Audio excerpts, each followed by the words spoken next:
Love and Mercy is a very interesting biopic of Brian Wilson, the sort of musical genius of the Beach Boys. And it's split into two segments, the 1960s and the 1980s. In the 1960s, we see Paul Dano playing Brian Wilson in a way which is utterly uncanny. I mean, they've done this sort of faux archive footage stuff in which you really do find yourself looking at it thinking, is it real or is it Memorex? Is that old footage or is that recreated footage? Because Paul Dano is so convincing as Wilson. Meanwhile, John Cusack plays Wilson in the 1980s, in which he is basically being kept by Dr. Eugene Landy. And Elizabeth Banks plays Melinda, the woman who meets him and then starts to discover how much of a control Eugene Landy has over him. So on the one hand, you have somebody who is going into this, who hears a new world, who's going into this extraordinary world of music and invention, and at the same time starting to lose touch with reality. And on the other hand, you have the story of somebody who is crawling their way out of that through very, very difficult circumstances.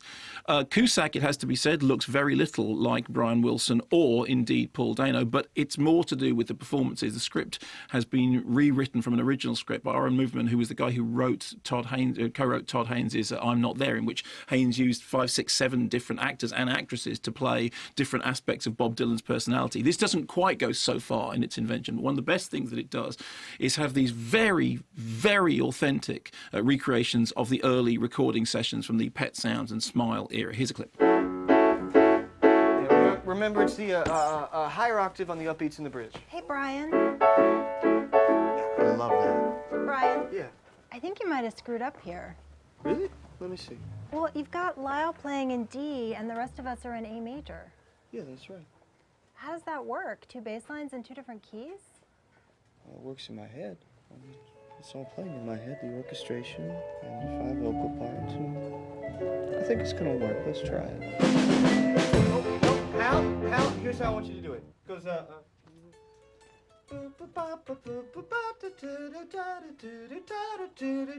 boom, 2, 3, 4, ba-doom. So it's the first beat on the last bar of the intro. Boom, 2, 3, 4, ba-doom. That stuff really is marvellous. I mean, it really is a fantastic recreation, obviously using real musicians, shooting 16mm, 35mm to get that kind of, it's one of the most convincing evocations of the writing and recording process that I have seen. And I mean, it really is quite extraordinarily well done.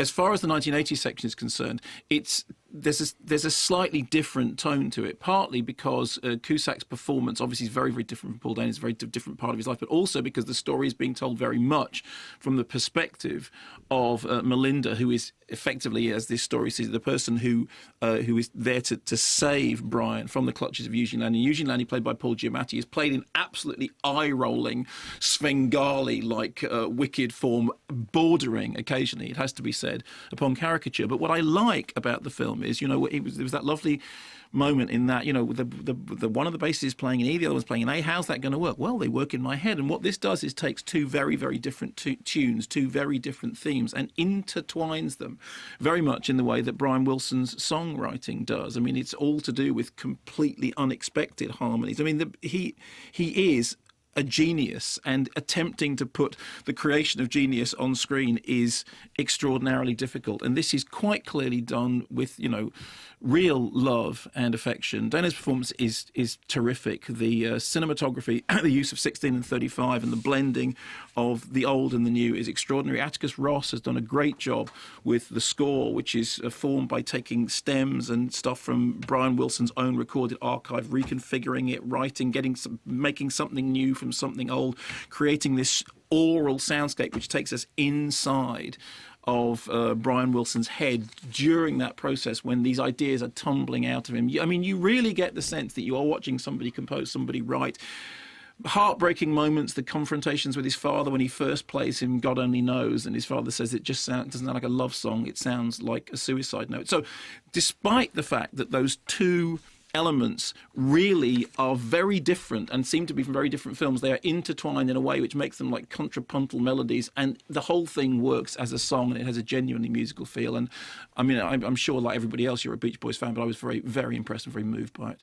Now, Debbie Tucker-Green herself has said that actually she thinks the drama is quite clear, and there is one way of reading it in which it is very clear. There's particularly a final shot which seems to me to suggest exactly what's at Like stake. the generation game with a conveyor belt of lust, greed, avarice, vice, just being wheeled in front of you and going, yeah, that's great, isn't it?